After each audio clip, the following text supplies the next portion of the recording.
Hello दोस्तों, स्वागत है आप सभी का हमारे YouTube channel unique GS academy में। दोस्तों, आज के वीडियो में हम लोग संविधान के भाग 9 के बारे में जानेंगे दोस्तों, जिसमें पंचायत की चर्चा है दोस्तों, स्थानीय स्वशासन की चर्चा है। ठीक है, इससे पहले वाले वीडियो में मैंने दोस्तों भाग 8 तक कंप्लीट करा दिया है, भाग 6 तक। भाग 7 को अभी क्या कर दिया गया है दोस्तों, निरस्त कर दिया गया है। ठीक है, भाग 7 को क्या कर दिया गया है, निरस्त कर दिया गया है। भाग 7 को अभी निरस्त कर दिया गया, खत्म कर दिया गया। और भाग 8 में किसकी चर्चा है दोस्तों, केंद्र शासित प्रदेश की चर्चा है। ठीक है, केंद्र शासित प्रदेश की चर्चा है।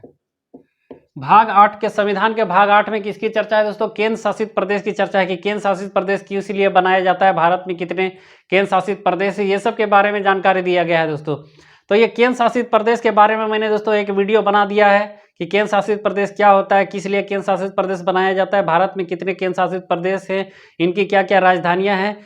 मैंने दोस्तों इसका एक वीडियो संपूर्ण बना दिया है, आप लोग जाकर के देख सकते हैं इंडियन ज्योग्राफी का प्लेलिस्ट में कि केंद्र शासित प्रदेश, भारत के केंद्र शासित प्रदेश, उसमें आपको बहुत अच्छी तरह से जानकारी मिल जाएगी दोस्तों। ठीक है, तो ये केंद्र शासित प्रदेश की चर्चा किसमें है, भाग 8 में। तो वहां से आप लोग को ये पता चल जाएगा दोस्तों। आज हम लोग पढ़ेंगे दोस्तों भाग 9 के बारे में। भाग 9 में पंचायत की चर्चा है दोस्तों, स्थानीय स्वशासन की चर्चा है। ठीक है, गाँव में ही पंचायत होता है कि गाँव के अलग अलग क्षेत्रों को पंचायत में बांट दिया जाता है। तो आज हम लोग ये पंचायत के बारे में जानेंगे दोस्तों, मुखिया क्या होता है, सरपंच क्या होता है, इन लोग को क्या क्या शक्तियां होती है, इन लोग को किस लिए बनाया जाता है, ये सब के बारे में आज हम लोग संपूर्ण जानकारी लेंगे दोस्तों।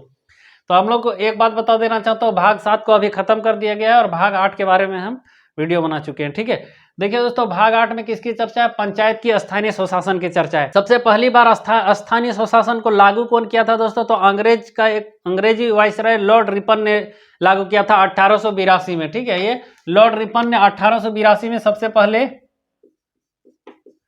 स्थानीय स्वशासन को लागू किया था। लेकिन हम लोग दोस्तों अभी भारत के बारे में पढ़ रहे हैं कि भारत में इसको सबसे पहले भारतीयों के द्वारा कब लागू किया गया है, इस सब के बारे में हम लोग का चर्चा करना है दोस्तों, जानना है। ठीक है, तो देखिए अनुच्छेद 40 में पंचायत की चर्चा थी दोस्तों। ठीक है, संविधान के कौन से भाग में चर्चा थी पंचायत की, अनुच्छेद 40 में। 73वां संविधान संशोधन 1992 द्वारा इसको किस में जोड़ा गया दोस्तों, भाग 9 में जोड़ा गया। ठीक है, क्योंकि ये अनुच्छेद 40 किसके अंतर्गत आता है दोस्तों, नीति निदेशक तत्व के अंतर्गत आता है, डायरेक्टिव प्रिंसिपल ऑफ स्टेट्स की। अगर नीति निदेशक तत्व क्या होता है आप लोग को नहीं पता दोस्तों, तो आप लोग जाकर के मेरा एक वीडियो देखिए, नीति निदेशक तत्व, जिसकी चर्चा भाग 4 में है दोस्तों। आपको बहुत आसानी से समझ में आ जाएगा ये नीति निदेशक तत्व के बारे में। इसमें क्या क्या है दोस्तों, क्या क्या प्रावधान दिया गया है, क्या क्या कर सकते हैं ये नीति निदेशक तत्व, आपको सब कुछ समझ में आ जाएगा। ठीक है, लेकिन इसको आप इससे हटा करके किसमें इसको लाया गया है दोस्तों, पंचायत को भाग 9 में एक पूरी विस्तृत इसकी जानकारी दे दी गई है। ठीक है, तो अभी यह स्थानीय स्वशासन कितना में है दोस्तों, भाग 9 में इसकी चर्चा है। ठीक है, भाग 9 में आर्टिकल कितना 243 से 243 9 तक। अब ये 243 से 243 9 क्या है, इसके आगे हम लोग जब पढ़ेंगे तब समझ में आएगा दोस्तों।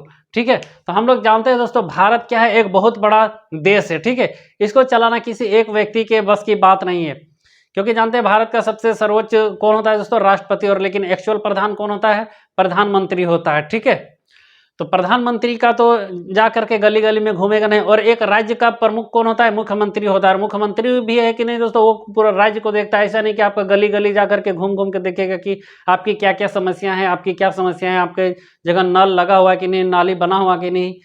हर गांव में तो जाके देखेगा नहीं आपको पोलियो का दवा पिला रहा है कि नहीं। इसके लिए ही किसको बनाया गया दोस्तों, ये पंचायत को बनाया गया। ठीक है, ताकि गाँव की विकास, ज़्यादा से ज़्यादा गाँव की विकास की जा सके। ठीक है, तो जब भारत आज़ाद हुआ दोस्तों, भारत के जब पहली बार निर्वाचित प्रधानमंत्री बने पंडित जवाहरलाल नेहरू, हम लोग जानते हैं दोस्तों, क्योंकि 1946 से 1951 तक। ठीक है, ये भारत में कैसी सरकार थी दोस्तों, अंतरिम सरकार थी, टेम्पोररी गवर्नमेंट था। ठीक है, ये अंग्रेजों के द्वारा बनाए गए थे 1946 से 1951 में। 1952 में जब पहली बार चुनाव हुआ दोस्तों, भारत में जब प्रधानमंत्री चुन करके बने, लोगों के द्वारा चुन करके बने प्रधानमंत्री, निर्वाचित होकर के बने कौन, पंडित जवाहरलाल नेहरू। तो उन्होंने देखा कि भारत के ग्रामीण इलाकों को कैसे विकसित किया जाए, क्योंकि हम लोग जानते हैं भारत क्या है दोस्तों, एक कृषि प्रधान देश है। ज़्यादा से ज़्यादा लोग इसके कहाँ रहते हैं, गाँवों में निवास करते थे। और उस समय लगभग 75% हिस्सा गाँव में रहती थी दोस्तों। ठीक है, आज भी बहुत सारे लोग गाँव में ही रहते हैं, शहर तो भारत में भी वैसे ही बहुत कम है, लेकिन धीरे धीरे अभी डेवलपमेंट कर रहा है। तो उनको क्या थी दोस्तों इच्छा कि गाँवों को ज़्यादा से ज़्यादा डेवलपमेंट कैसी किए जाए, ठीक है। तो इसी के लिए इन्होंने ये पंचायत की व्यवस्था की दोस्तों, ठीक है। तो पंचायत की व्यवस्था करने से पहले इन्होंने सबसे पहले क्या एक नमूना तैयार किया गया दोस्तों कि इसको कैसे बेहतरीन ढंग से लोगों की समस्याओं को सुन सकते हैं, इसके लिए क्या क्या समिति का गठन किया जाए, ठीक है। कैसे कैसे ग्रुपों को बनाया जाए ताकि आसानी से उसके सरकार के शक्तियों को बांटा जा सके, ठीक है। तो इसके लिए इन्होंने सामुदायिक विकास कार्यक्रम चालू किया। सामुदायिक विकास कार्यक्रम कब चालू किया दोस्तों? 1952 में है, जब प्रधानमंत्री बने उसी समय चालू किया कि लोगों को इसमें क्या किया जाता था, लोगों के मूलभूत समस्याओं को सुना जाता था, ग्रामीण लोगों की समस्याओं को सुना जाता था कि कहाँ पे पानी की कमी हो रही है दोस्तों, सिंचाई में कहाँ कहाँ दिक्कत हो रही है, कहाँ कहाँ रोड नहीं, ये सब के बारे में, ठीक है। तो जब इनको अच्छा से रिपोर्ट मिलने लगा दोस्तों, तो इन्होंने मतलब कुछ क्षेत्र में इसको लागू किया था ये सामुदायिक विकास कार्यक्रम, कुछ क्षेत्रों में, ठीक है। तो अच्छा जब रिस्पॉन्स मिलने लगा तो इन्होंने पूरे राज्य में, पूरे भारत में इसको लागू कर दिया। किसको? राष्ट्रीय विस्तार सेवा के नाम से, ठीक है। राष्ट्रीय सेवा विस्तार के नाम से 1953 में, ठीक है। तो देखिए इन्होंने दो कार्यक्रमों की क्या की दोस्तों, दो प्रोग्रामों की क्या की शुरुआत की, सामुदायिक विकास कार्यक्रम और राष्ट्रीय सेवा विकास कार्यक्रम, ताकि लोगों की मूलभूत समस्या को ज्यादा से ज्यादा सुना जा सके, ठीक है। और 5 सालों का अल्टीमेटम दिया कि 5 साल के बाद इसका जांच करेंगे कि इसका क्या रिस्पॉन्स होता है, ठीक है। तो 5 साल के बाद किसका गठन किया गया दोस्तों? बलवंत राय मेहता समिति का गठन किया गया, ठीक है। बलवंत राय मेहता समिति का गठन, बलवंत राय मेहता समिति का गठन किया गया, ठीक है। और इनको कहा गया कि आप जाकर के पता कीजिए कि ये जो मैंने 5 साल पहले लॉन्च किया था इसका क्या क्या अभी तक परिणाम हुआ है, आप जाकर के इसका जांच कीजिए। तो इसका गठन कब किया गया? 1957 में, ठीक है। 1957 में किया गया इसके जांच के लिए, ये सामुदायिक विकास और राष्ट्रीय विस्तार के जांच के लिए बलवंत राय मेहता समिति का गठन किया गया, ठीक है। तो इन्होंने कहा कि हमको अब 5 साल का 2 साल का कम से कम समय दीजिए, भारत देश में तो सब जगह जाकर के पता करना इतना आसान बात नहीं है, ठीक है। तो इन्होंने जाकर के सब गाँव में घूम करके लिख के देखा कि क्या क्या समस्याएं उत्पन्न हो सकती है। इन्होंने ही 1959 में जाकर के इनको क्या कर दिया गया? रिपोर्ट दिया गया, ठीक है।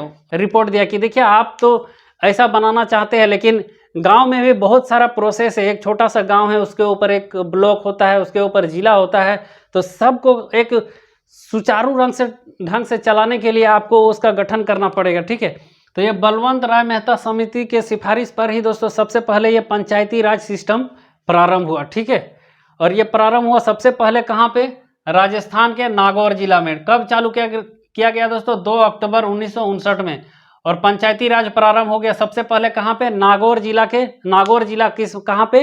राजस्थान में। 2 अक्टूबर को क्यों चालू किया गया दोस्तों? क्योंकि महात्मा गांधी ने ही ये पंचायत की सबसे पहले सिफारिश की थी कि दोस्तों हर गांव में एक पंचायत होना चाहिए, ताकि लोग अपना किसी प्रतिनिधित्व को चुन सके, अपना गांव से चुन सके और अपने समस्याओं को वो बता सके। क्योंकि जानते हैं गांव के लोग बहुत सीधे साधे होते हैं, किसी भी विधायक के पास या मंत्री के पास उन लोग डायरेक्ट जाने की हिम्मत नहीं कर सकते हैं दोस्तों।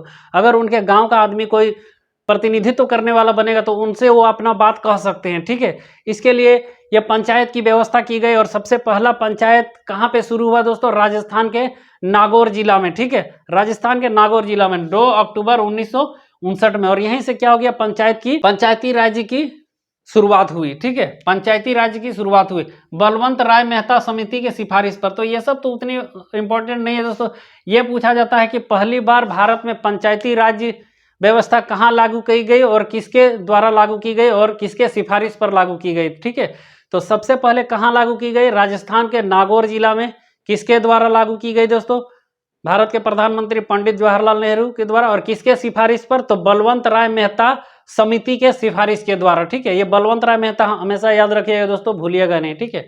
बलवंत राय मेहता समिति के द्वारा 1959 में लागू कर दिया गया, 2 अक्टूबर 1959 में। क्योंकि महात्मा गांधी क्या थे दोस्तों? ये पंचायत के बिल्कुल समर्थन में थे, लेकिन भीमराव अम्बेडकर इसके समर्थन में नहीं थे। यह भी बहुत बार पूछा जाता है कि कौन से राजनेता इसके समर्थन में थे और कौन नहीं थे। तो महात्मा गांधी इसके फुल सपोर्ट में थे और ये भीमराव अम्बेडकर इसके सपोर्ट में नहीं थे। बलवंत राय मेहता के समिति के आधार पर ही दोस्तों पंचायत को कितने भागों में बांटा गया? 3 भागों में बांटा गया। और उसी को क्या कहते हैं दोस्तों? त्रिस्तरीय पंचायत बनाया गया, ठीक है। 3 स्तर का पंचायत बनाया गया। बलवंत राय मेहता समिति द्वारा ही पंचायत को कितने भागों में बांटा गया? 3 भागों में। और उसको उसी को क्या कहा गया दोस्तों? त्रिस्तरीय पंचायत समिति। ठीक है, त्रिस्तरीय पंचायत, त्रिस्तरीय मतलब 3 स्तर का, है ना, 3 कैटेगरी का बनाया गया। गांव के लिए ग्राम पंचायत दोस्तों जो ब्लॉक लेवल पे होता है उसको पंचायत समिति, और जो जिला लेवल पे होता है दोस्तों उसको जिला परिषद। ठीक है, तो 3 स्तरीय मतलब 3 कैटेगरी का, है ना, 1 सीढ़ी 2 सीढ़ी 3 सीढ़ी, 3 स्तरीय का बनाया गया। जो गांव में एक गांव में ही समर्पित है दोस्तों, गांव में ही वो सीमित है, उसको क्या बोला गया? ग्राम पंचायत। ठीक है, ग्राम पंचायत। और जो ब्लॉक स्तर पर रिलीज है दोस्तों, एक गांव में तो एक ही गांव होता है। ठीक है, एक ब्लॉक में कितने गांव आ जाते हैं? 50 60 100 भी गांव होते हैं, कहीं कहीं 200 भी गांव हो जाते हैं एक ब्लॉक के अंदर, और एक जिला के अंदर तो हजारों गांव आ जाते हैं दोस्तों। ठीक है, तो ये जो गांव स्तर पर होगा उसको क्या कहा गया? ग्राम पंचायत। जो ब्लॉक स्तर पर हो गया उसको क्या कहा गया दोस्तों? पंचायत समिति। और जो जिला स्तर पर है उसको जिला परिषद कहा गया। और ये ग्राम पंचायत का जो हेड होगा दोस्तों वो कौन होगा? जो गांव के समस्याओं को, एक गांव के मूलभूत समस्याओं को सुनेगा उसको क्या कहा गया? मुखिया कहा गया। मुखिया जाकर के रिपोर्ट किसको देगा? ये पंचायत समिति के अध्यक्ष को देगा। ठीक है, और पंचायत समिति किसको? जिला परिषद को। और जिला परिषद किनको बोलेंगे? मुख्यमंत्री को बोलेंगे। ठीक है, तो देखा जाए तो मुख्यमंत्री किससे कांटेक्ट करेंगे?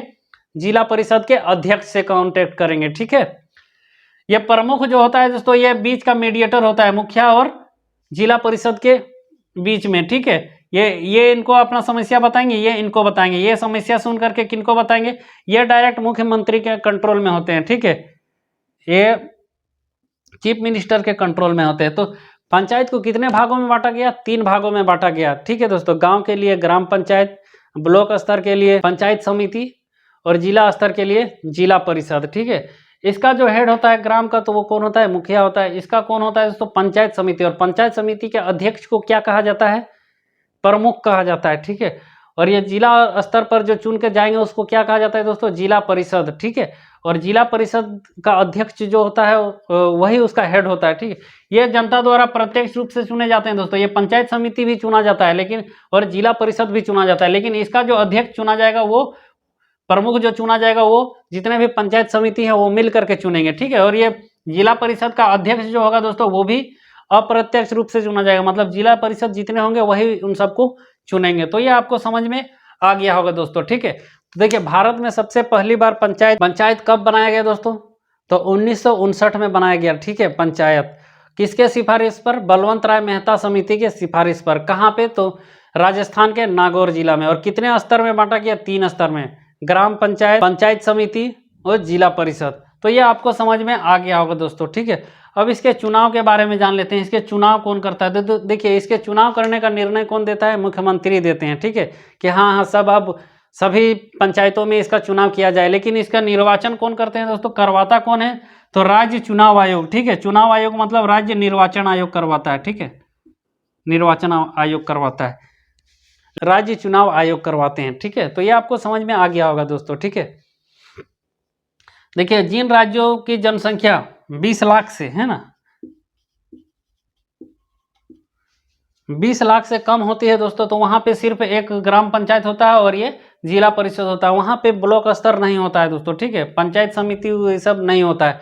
जिस राज्यों में 20 लाख से कम जनसंख्या, तो हम लोग जानते हैं दोस्तों भारत में बहुत कम ही ऐसे राज्य हैं जिसकी जनसंख्या 20 लाख से कम हो। वो तो नॉर्थ ईस्टर्न वाला मेघालय, मिजोरम, ये सब जितने भी राज्य हैं वो सब आ जाते हैं।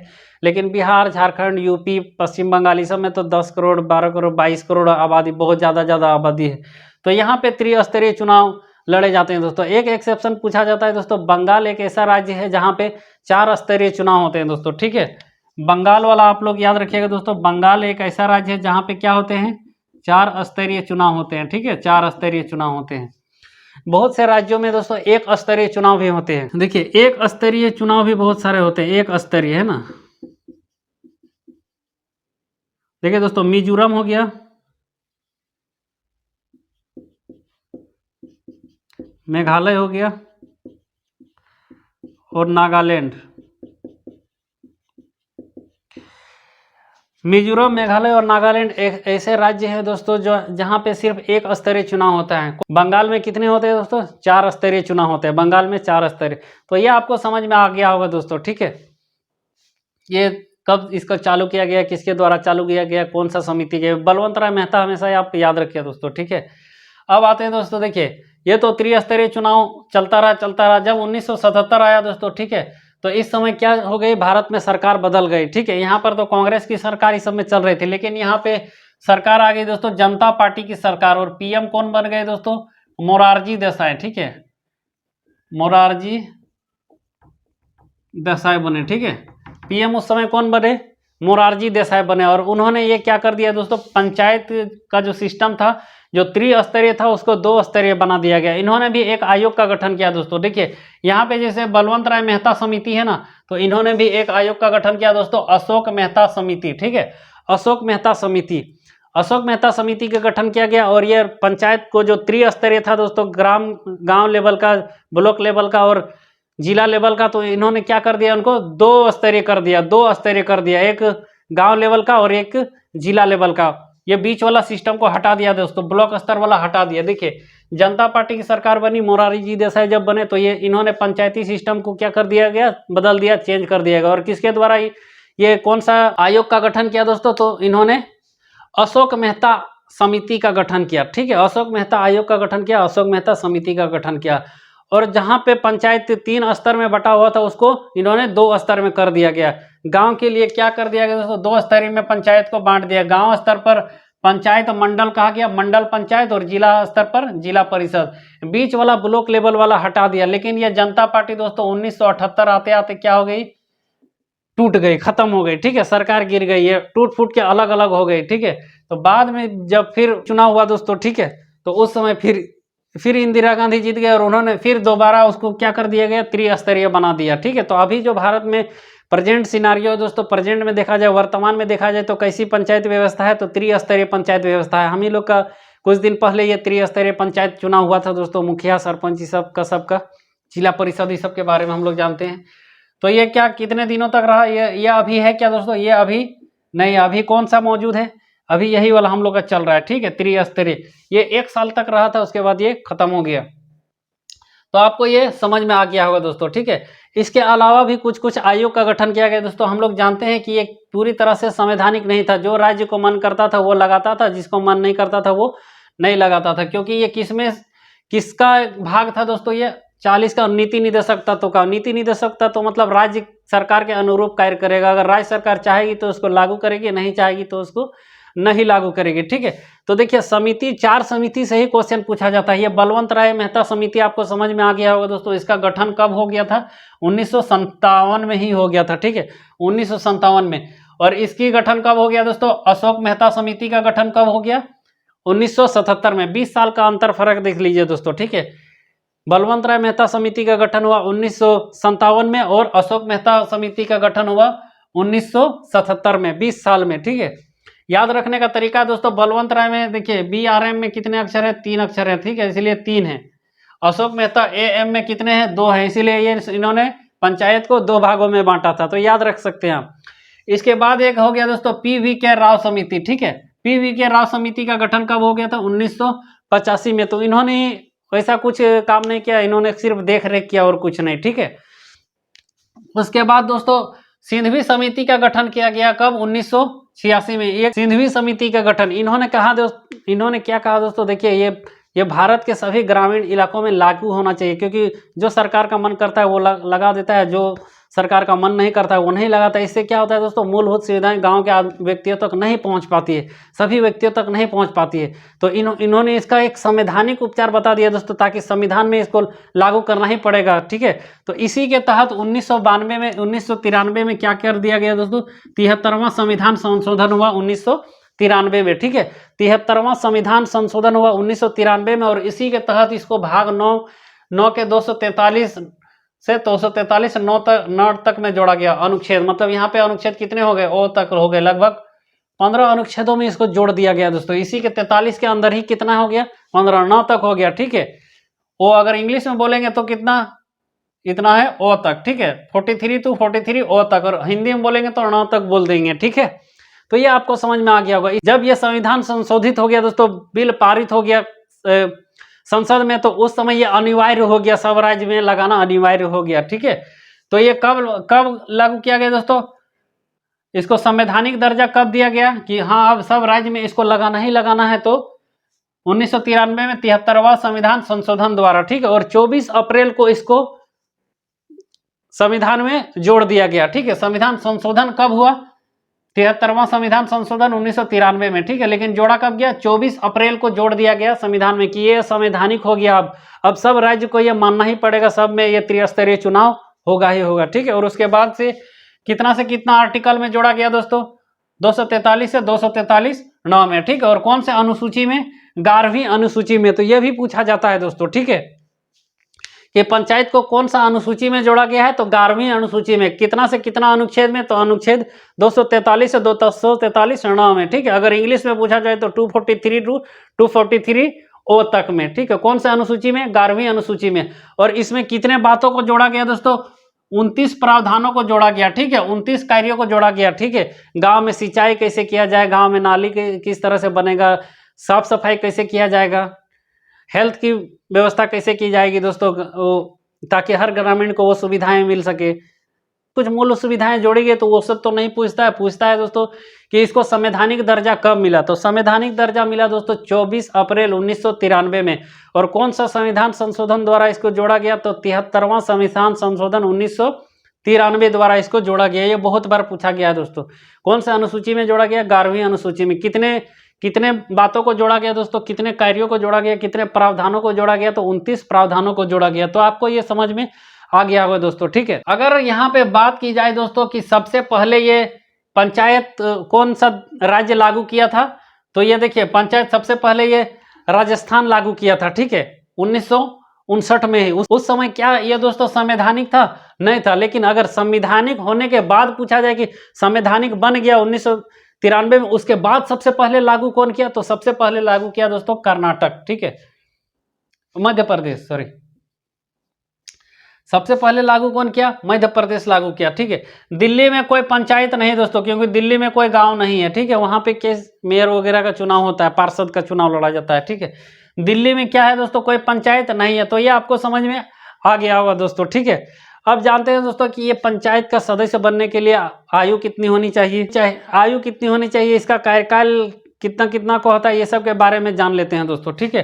तो देखिए अगर आपको कोई भी पंचायत का सदस्य बनना है तो उसकी आयु कितनी होनी चाहिए दोस्तों? आयु, ठीक है, आयु उम्र कितनी होनी चाहिए? 21 वर्ष होनी चाहिए।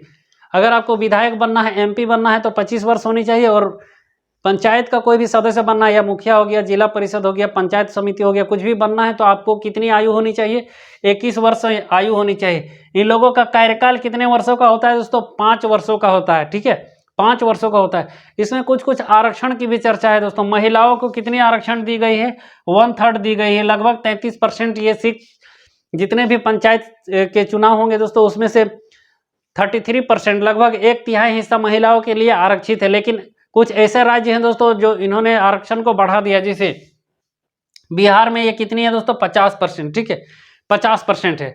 अगर कोई मुखिया, कोई पंचायत समिति अगर ठीक से काम नहीं कर रहा है दोस्तों, तो जितने भी सदस्य हों, जैसे हर एक गांव में क्या होता है दोस्तों? एक गांव में मुखिया होता है और उसमें बहुत सारे वार्ड बटे होते हैं, ठीक है, बहुत सारे वार्ड बटे होते हैं। एक छोटा वार्ड में टोला जिसको वो लेते हैं, उसको क्या बोला जाता है? टोला हम लोग बोलते हैं, उसको वार्ड भी बोला जाता है ना। तो वार्ड में बटे होते हैं और यही गांव में यही वार्ड मिला करके एक मुखिया को बनते हैं। तो अगर मुखिया ठीक से काम नहीं करता है तो ये जितने भी वार्ड है, अगर 1/3 2/3 मेजोरिटी से, बहुमत से अगर वोट कर देंगे कि ये मुखिया ठीक से काम नहीं कर रहा है दोस्तों, ठीक है, तो ये मुखिया को हटा दिया जाएगा। और ये किसको रिपोर्ट देंगे दोस्तों? ये जिला पंचायत अधिकारी, जो एक सरकारी अधिकारी होता है दोस्तों, उसको जा करके रिपोर्ट देंगे और वो इनको हटा देंगे, ठीक है। और ये अपना त्यागपत्र किसको देते हैं दोस्तों? जब अगर इनको त्यागपत्र वगैरह देना है तो ये किनको जा करके त्यागपत्र देते हैं? तो इसी को जाकर त्यागपत्र देते हैं जिला पंचायत अधिकारी को, ठीक है, जिला पंचायत अधिकारी को। अगर कोई दोस्तों किसी की मृत्यु हो जाती है या फिर किसी को निष्कासित कर दिया जाता है तो उसके खाली पद को कितने दिनों के अंदर भर दिया जाएगा? तो 6 महीना के अंदर भर दिया जाएगा। मान के चलिए कोई मुखिया अच्छा से काम नहीं कर रहा है, घूस लेते पकड़ाते गया, ये सब कुछ हो गया दोस्तों, तो अगर उसका पद खाली हो गया तो नए मुखिया का निर्वाचन कितने दिनों के अंतर होगा? तो 6 दिनों के अंदर उसका निर्वाचन हो जाएगा दोस्तों, ठीक है। तो ये आपको समझ में आ गया होगा। देखिए पंचायत संबंधित आयोग क्या होता है दोस्तों? इनको कार्यपालिका और न्यायपालिका में बनाया गया। विधायिका मतलब कानून बनाने का अधिकार इनको नहीं है। कार्यपालिका मतलब कार्य कैसे कैसे करते हैं उसके बारे में जान लेते हैं, ठीक है।